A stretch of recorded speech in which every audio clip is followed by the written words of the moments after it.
अस्सलाम वालेकुम। आज हमारी जो वीडियो का टाइटल है वो है क्लास 10th का चैप्टर नंबर 3 2027 के मोस्ट इम्पॉर्टेंट सीरीज का, जो कि हमारे पास दो चैप्टर्स हम इस क्लास के कर चुके हैं, क्लास 9 से सेकेंड ईयर तक के।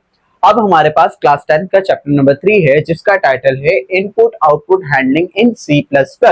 यानी कि आपके क्लास 10th की सीरीज के अंदर, क्लास 10th की बुक के अंदर क्या है, प्रोग्रामिंग के ज्यादातर कॉन्सेप्ट्स हैं वो किस पर की गई है, C++ के अंदर की गई है। अब यहाँ पर बात हुई है कि इनपुट और आउटपुट, यानी कि जो मैं प्रोग्राम को दूंगा और जो प्रोग्राम मुझे आउटपुट देगा, वो जो है हमने उसकी हैंडलिंग कैसे करनी है C++ के अंदर। ये टाइटल का पूरा एक खुलासा है, ठीक है, चैप्टर का।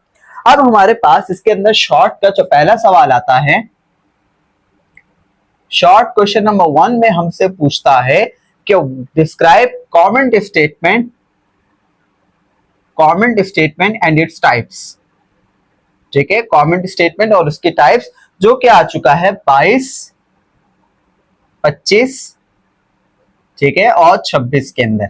इन ईयर्स में ये सवालात आ चुके हैं। ठीक है, तो हम चलते हैं अपने इसको डिस्क्राइब करते हुए कि हमारे पास कमेंट क्या होता है। अच्छा देखो, कमेंट क्या होता है कि जैसे मिसाल के तौर पर हम कोई चीज समझ लेते हैं तो हम उस पर कमेंट पास कर देते हैं अपना कि ये चीज ऐसे थी। इसी तरीके से यहाँ प्रोग्रामिंग के अंदर भी कमेंट को हम एज एन एक्सप्लेनेशन यूज करते हैं कि मिसाल के तौर पर मैंने कोई बात लिखी, मैंने कोई बात कही, तो हम क्या करते हैं कि साइड पर ही उसका एक लाइन लिख देते हैं कि यहाँ पर मैंने इस वजह से इसको इस्तेमाल किया है या इस वजह से इसको मैंने ये बात कही है। ठीक है, जो कि प्रोग्राम क्या करता है, प्रोग्राम उसको इग्नोर कर देता है।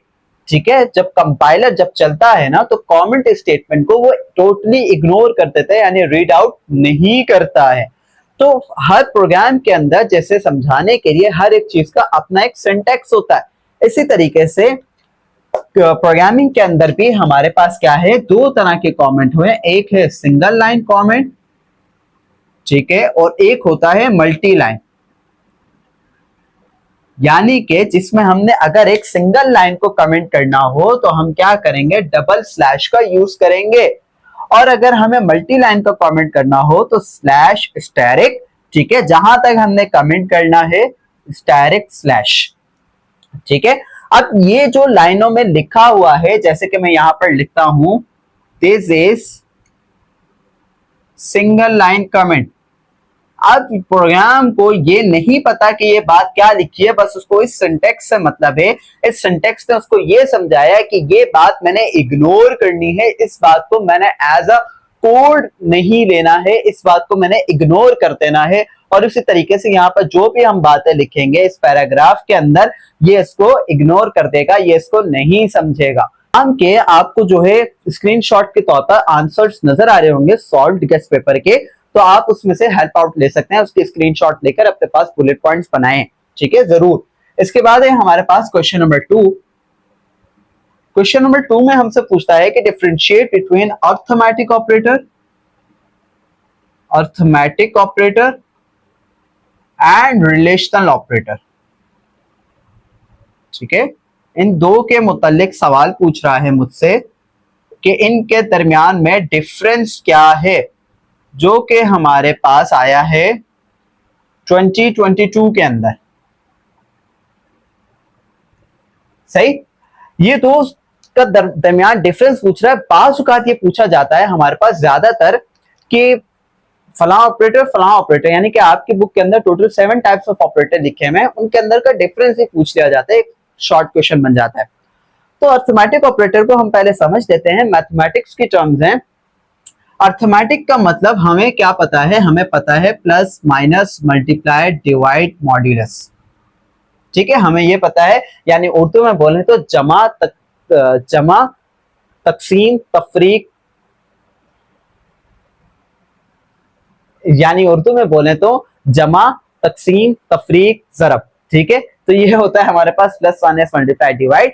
और इसके साथ साथ ये क्या होता है कि हम क्या करते हैं, इसमें किसी वैल्यू को ऐड करते हैं। जैसे मैंने कहा कि a की वैल्यू 5 है, तो b का रिजल्ट आ जाए a जमा 3। ठीक है, तो जवाब क्या आएगा, b का 8 आ जाएगा। सेम इसी तरीके से हम क्या है, हमारे पास ये अरिथमेटिक ऑपरेटर्स में हम किसी चीज को ऐड कर रहे होते हैं किसी नंबर के साथ, तो यानी कि अच्छा देखो, अब इसको क्या चाहिए होते हैं, इसको दो ऑपरेंड्स चाहिए होते हैं। क्या चाहिए होते हैं? दो ऑपरेंड्स चाहिए होते हैं हमारे को इस अरिथमेटिक ऑपरेटर को, ठीक है। और एक क्या चाहिए होता है? एक ऑपरेटर चाहिए होता है, ठीक है। दो ऑपरेंड्स चाहिए होते हैं, एक ऑपरेटर चाहिए होता है, जब जाके वो उसका कुछ रिजल्ट आता है। आप कोई भी इसमें से ऑपरेटर लगा लो, आपको दो ऑपरेंड्स लाजमी चाहिए, ठीक है। चाहे वो डायरेक्ट दोनों वैल्यूज हो, या चाहे एक की वैल्यू कहीं आप स्टोर करते हो, उसकी फिर वैल्यू दोबारा रीयूज करना चाहो, ठीक है। अब इसी तरीके से हमारे पास पूछता है कि रिलेशनल ऑपरेटर क्या होता है। तो रिलेशनल ऑपरेटर ये है बेसिकली किसी चीज का रिलेशन। मिसाल के तौर पर मैं यहां पर कहता हूं कि सी की वैल्यू मैंने दे दी है, मैंने दे दी है 10, ठीक है। और मैं कहता हूं कि डी की वैल्यू मैंने दे दी है 7। तो मैंने कहा अगले स्टेटमेंट में क्या सी बड़ा है डी से, यस और नो। तो यानी कि इसका जवाब क्या आएगा, या यस यानी कि ट्रू आएगा या फिर फॉल्स आएगा। और ट्रू हम प्रोग्रामिंग में बोले तो या तो 1 आएगा या तो 0 आएगा, ठीक है। तो यानी कि सी बड़ा है डी से या नहीं बड़ा है, यानी कि 10 बड़ा है 7 से या नहीं। तो जवाब क्या आएगा? ट्रू आएगा। यानी कि इसके आंसर्स या तो 1 में हो सकते हैं या तो 0 में हो सकते हैं। और इसको भी दो वैल्यूज के दरमियान में कुछ ना कुछ चाहिए ना, जब भी तो वो एक्सचेंज करेगा, जब भी तो वो रिलेशन बना के चेक करेगा कि आइदर ये ठीक है भी या नहीं है। अगर इसकी जगह वैल्यूज लिख दो तो भी चलेगा, इसकी जगह किसी वेरिएबल के अंदर वैल्यूज को जाके स्टोर कर दो तो भी चलेगा, ठीक है। तो ये थे हमारे पास दोनों के दरमियान में डिफरेंस। अब हम चलते हैं अपने अगले सवाल की जानिब। अच्छा, अक्सर औकात जब हमारे पास प्रोग्रामिंग के चैप्टर्स आते हैं ना, तो बच्चे अक्सर कंफ्यूज हो जाते हैं, घबरा जाते हैं।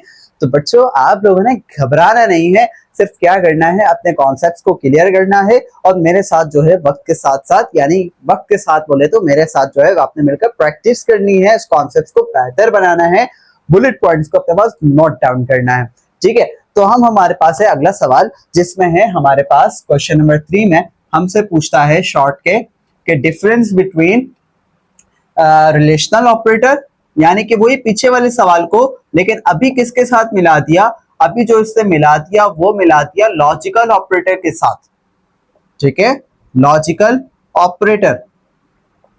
तो भाई हमने रिलेशन तो पढ़ लिया, लेकिन मैं यहाँ पर बस फटाफट एक चीज देख देता हूं कि ये करता क्या है, ये कंपेयर करता है, जिसको क्या चाहिए होते हैं, टू ऑपरेंड्स चाहिए होते हैं, ठीक है, जो कि हमारे पास किस तरह यूज हो सकता है, ये या तो यूं कंपेयर करता है, या not equal, equal, not equal, ठीक है, less than, greater than equal to, और लेस देन इक्वल टू, ठीक है। तो ये हमारे पास क्या है इसके, मैं इसको थोड़ा सा डिफरेंट कर देता हूं ताकि क्लियर नजर आ जाए, ठीक है। तो ये हमारे पास इसके ऑपरेटर्स है और ये काम कर रहा होता है, यानी एक वैल्यू को दूसरे वैल्यू से कंपेयर कर रहा होता है कि आइदर हमारा रिजल्ट कैसा आएगा। और इसका जवाब मैंने यहां पर लिखा नहीं है, इसका जवाब या तो ट्रू आएगा, या तो ट्रू आएगा, या तो फॉल्स आएगा, ठीक है। हाँ याद करता है या नहीं करता है। अब बात करते हैं लॉजिकल ऑपरेटर की। तो लॉजिकल ऑपरेटर क्या होता है? लॉजिकल ऑपरेटर्स जो हमारे पास होते हैं ना, वो एंड और नॉट, ठीक है, एंड और नॉट। अब हमारे पास इनके अलग अलग सिंबल्स हैं। जैसे एंड का जो सिंबल है वो है कुछ यूं प्रोग्रामिंग के अंदर, और का जो सिंबल है वो यूं है, और नॉट का जो सिंबल है वो यूं है, ठीक है। ये सिंबल्स हैं हमारे पास एंड और नॉट के। ये क्या करते हैं, ये हमारे पास, जैसे मैं यहां पर एक स्टेटमेंट लिखूं, मैंने कहा a की वैल्यू है 3, B की वैल्यू है 5, C की वैल्यू है 10 और D की वैल्यू है 1, ठीक है। क्या है? D की वैल्यू है 1। मैंने यहां पर एक स्टेटमेंट लिखी, मैंने कहा कि A is greater than B and C is less than D, ठीक है। अब मैं इसको पहले आपको समझाने के लिए इनकी वैल्यूज लिख लेता हूं। मैंने कहा कि 3 बड़ा है 5 से, और एंड 10 छोटा है 1 से। तो अब यहाँ पर ये बात समझ लें, ये बात क्या है, एंड क्या करता है, एंड दोनों के रिजल्ट को कैलकुलेट करके आपको जवाब देता है। यानी देखो आसान करके, ये क्या रिलेशन है, ये क्या रिलेशन है। अब रिलेशन का जवाब क्या आता है, ट्रू और फॉल्स आता है। यहाँ पे देखो क्या 3 5 से बड़ा है, नहीं है, तो जवाब क्या आया, फॉल्स आया। ठीक है, यहाँ क्या है, क्या 10 छोटा है 1 से, ठीक है, क्या ये बात दुरुस्त है, क्या 10 छोटा है 1 से, तो नहीं है, क्या जवाब है, फॉल्स आया। अब एंड क्या करता है कि एंड का ये काम होता है कि दोनों कंडीशन जो उसके दोनों साइड पे लिखे हैं वो ट्रू होना चाहिए जब जवाब ट्रू देगा। अगर दोनों ट्रू होंगे तो जब जवाब ट्रू देगा, लेकिन अभी दोनों फॉल्स है तो जवाब क्या देगा, फॉल्स देगा। ठीक है, क्या है भाई, दोनों कंडीशन फॉल्स है, कोई एक भी कंडीशन ट्रू नहीं है हमारे पास। तो जब दोनों कंडीशन फॉल्स हैं तो जवाब उसने फॉल्स दिया, तो इसका भी जवाब क्या आएगा, एंड का जवाब फॉल्स आएगा। यानी आपने यहाँ पे क्या चीज चेक की कि जो एंड या फिर और नॉट कोई भी लॉजिकल ऑपरेटर क्या करता है, ट्रू और फॉल्स के रिजल्ट को चेक करता है, ट्रू और फॉल्स के रिजल्ट के साथ खेलता है। इसका क्या था, डायरेक्ट जवाब ट्रू फॉल्स आ रहा था, लेकिन इसका ट्रू और फॉल्स या फॉल्स फॉल्स के रिजल्ट को चेक करके चेक बताता है कि आइदर इसका जवाब ट्रू है या फॉल्स है। सेम इसी तरीके से हमारे पास क्या होगा, और ऑपरेटर भी होगा, और क्या करता है हमारे पास कि और में कोई एक कंडीशन भी ट्रू हो जाए तो जवाब ट्रू हो जाता है, उस कंडीशन को मान लेता है। अब इसमें ऐसे है, मिसाल के तौर पर कि आप कोई बात कर रहे हैं, जैसे मिसाल के तौर पे मैं ये कहूं कि इस वक्त लेक्चर हो रहा है और आप नोट डाउन कर रहे हैं, उस चीजों को समझ रहे हैं, तो क्या है, दोनों कंडीशंस ट्रू हैं। मेरा बताना, आपका लिखना, दोनों कंडीशन ट्रू है तो आपका रिजल्ट क्या होगा, एंड में अच्छा आएगा। ठीक है, तो क्या होगा, रिजल्ट एंड में अच्छा आएगा। तो दोनों कंडीशन का ट्रू होना लाजमी है। अब अगर मिसाल के तौर पर मैं बता रहा हूं, आप उसको नोट नहीं कर रहे, आप सिर्फ वैसे ही देखे जा रहे हैं, 2x की स्पीड में आपने उसको देख लिया, तो क्या होगा, आपके रिजल्ट पर इंपैक्ट पड़ेगा। ठीक है, क्या पड़ेगा, रिजल्ट पर इंपैक्ट पड़ेगा। यहां पर क्या है, और की कंडीशन है। सेम इसी तरीके से हमारे पास आप इसको किसी और सिनेरियो में भी डाल सकते हैं, अकॉर्डिंग टू योर माइंड कि आप उसको कितना समझे। ठीक है, तो इसके बाद है हमारे पास इस सवाल के बाद हमारे पास एक और सवाल है जिसमें हमसे पूछता है, लॉन्ग शुरू हो रहा है, लॉन्ग का पहला सवाल है, हमसे पूछता है कि क्या पूछ रहा है, define increment operator and decrement operator. ठीक है, इंक्रीमेंट ऑपरेटर और डिक्रीमेंट ऑपरेटर क्या होते हैं। सही है, इंक्रीमेंट का मतलब होता है जमा करना, डिक्रीमेंट का मतलब होता है डिक्रीज करना। ठीक है, इंक्रीज और डिक्रीज करना। अब हमारे पास इंक्रीमेंट हो या डिक्रीमेंट हो, दो तरह के ऑपरेटर्स होते हैं इसके अंदर। एक होता है पोस्टफिक्स और एक होता है प्रीफिक्स। ठीक है, यानी कि इंक्रीमेंट पोस्टफिक्स, इंक्रीमेंट प्रीफिक्स। ठीक है, ये किस तरीके से काम करते हैं, पोस्ट का मतलब होता है बाद में, ठीक है, और प्री का मतलब होता है पहले। यानी कि ये जमा हो गया या माइनस हो गया, ठीक है, वैल्यू में से एक को जमा करना है या एक को निकालना है, और या पहले करना है या बाद में करना है। तो हमारे पास जो पोस्ट फिक्स इंक्रीमेंट ऑपरेटर होता है वो कुछ इस तरीके से काम करता है, ए प्लस प्लस, ठीक है, और इन प्री फिक्स क्या होता है, प्लस प्लस ए। यहाँ पे डबल प्लस लगाया जाता है, डबल प्लस का मतलब है कि वन वैल्यू प्लस हो, यानी वन उसके अंदर प्लस हो जाएगा। और इसी तरीके से पोस्ट फिक्स डिक्रीमेंट कैसे काम करेगा, माइनस माइनस और प्लस प्लस ए। ठीक है, तो ये हमारे पास इसकी मजीद दो टाइप्स हो गई, पोस्ट फिक्स की और प्री फिक्स की। ठीक है, अब हम क्या करते हैं, इसको एक एग्जांपल बना लेते हैं। हमारे पास एक कोड है, जैसे लेट्स से मैंने एक कोड लिखा, हैश इंक्लूड आईओस्ट्रीम। आईओस्ट्रीम एक लाइब्रेरी है जिसका इनपुट आउटपुट स्ट्रीम आगे यूजिंग नेम स्पेस एसटीडी, ये एक स्टैंडर्ड है जो सी प्लस प्लस के लिए हमें लिखना पड़ता है। ठीक है, इसके बाद मैंने एक इंटीजर का फंक्शन बनाया जो कि हमारे पास अभी फिलहाल मेन फंक्शन है, और मैंने इसको बना दिया। सिंपल सी बात है, मैंने यहाँ पर एक वेरिएबल बनाया जिसमें मैंने लिखा int a is equals to 5, मैंने a की वैल्यू 5 लिख दी, और मैंने यहाँ पर लिखा काउट। काउट का मतलब होता है कंसोल आउटपुट, कंसोल आउटपुट मैंने लिखा यहां पर कि वैल्यू ऑफ ए इज, यानी अब हम ए की वैल्यू को चेक कर रहे हैं कि वैल्यू ऑफ ए क्या आएगी। मैंने यहाँ पर इसको बंद कर दिया। अच्छा ये लाइन से आगे आएगा, आई गेस सो कि वीडियो से वो बाहर जा रहा होगा, तो मैं नीचे लिख देता हूं, ये इसी के आगे लिखा जाएगा। ठीक है, अब मैंने क्या करना है, मैंने एक वैल्यू वेरिएबल बनाया ए, मैं यहाँ पर वेरिएबल बना देता हूं बी, आपको समझाने के लिए कि भाई मैंने चेंज कर दिया। मैंने कहा वैल्यू ऑफ बी इज, अब मैं यहाँ पर कौन सा ऑपरेटर लगाऊं वो उसके अकॉर्डिंगली काम करेगा, वो उसके अकॉर्डिंगली काम करेगा। मैंने कहा वहां पर आप लगा दो प्रीफिक्स इंक्रीमेंट लगा दो, मैंने किया प्लस प्लस बी। ठीक है, और यहां पर मैंने कर दिया रिटर्न। रिटर्न क्यों लगाते हैं, जब भी हमें इनका फंक्शन लगाते हैं तो रिटर्न लगाना जरूरी होता है। अब हमें ये इसका आउटपुट क्या देगा देखो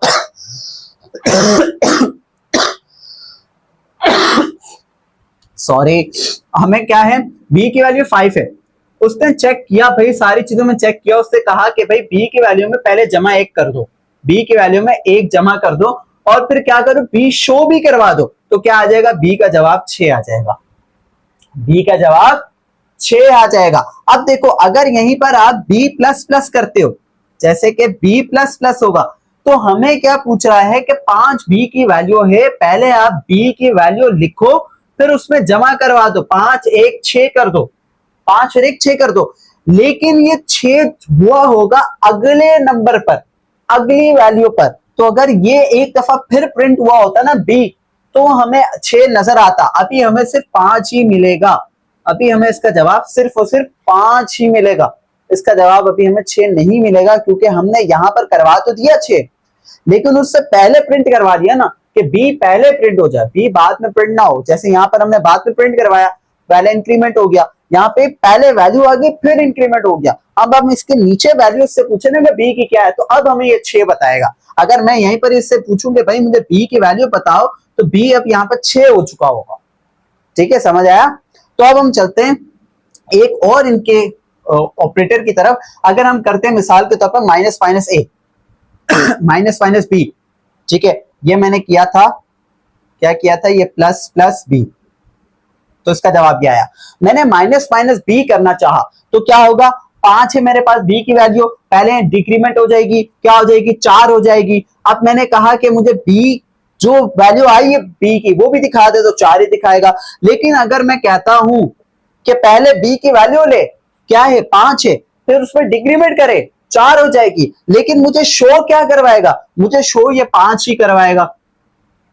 क्यों 5 करवाएगा, क्योंकि अगर मैं इससे नीचे इसकी वैल्यू पूछूं तो ये 4 आ चुकी होगी, क्योंकि उसने कहा पहले वैल्यू शो करवा दो, वैल्यू पहले शो करवा दो, फिर डिक्रीमेंट बाद में करो, डिक्रीमेंट बाद में करो, पोस्ट फिक्स करो, तो उसके बाद वैल्यू 4 लेगा ना, उसके बाद उस बी के अंदर 4 आ जाएगी, उससे पहले तो बी के अंदर क्या है 5 है। ठीक है, तो ये हमारे पास इस तरीके से एक पूरा लॉन्ग क्वेश्चन है, लेकिन एक थोड़ा सा यूं समझे कि कॉन्सेप्चुअल है इसको समझने के लिए, लेकिन आसान है। उम्मीद है मैंने आपको एक बात कही है कि घबराना नहीं है, प्रोग्रामिंग के चैप्टर्स के अंदर बहुत ही आसान है, बस क्या है आपको ट्रिक्स को अपने जहन में रखना है। तो यहां पर भी आपको इसका जो है स्क्रीनशॉट के तौर पर इनके आंसर्स नजर आ रहे होंगे, आप क्या करें वहां से स्क्रीनशॉट ले लें और उसको अपने पास नोट डाउन कर लें, उसमें से बुलेट पॉइंट्स नोट्स अपने पास बना रहे हैं। ठीक है, इसके बाद है हमारे पास इसका लॉन्ग का क्वेश्चन नंबर 2। अच्छा, तो मैंने अभी देखा कि b की वैल्यू यहाँ पर नजर नहीं आ रही, तो मैं यहाँ लिख देता हूं कि b की वैल्यू है 5।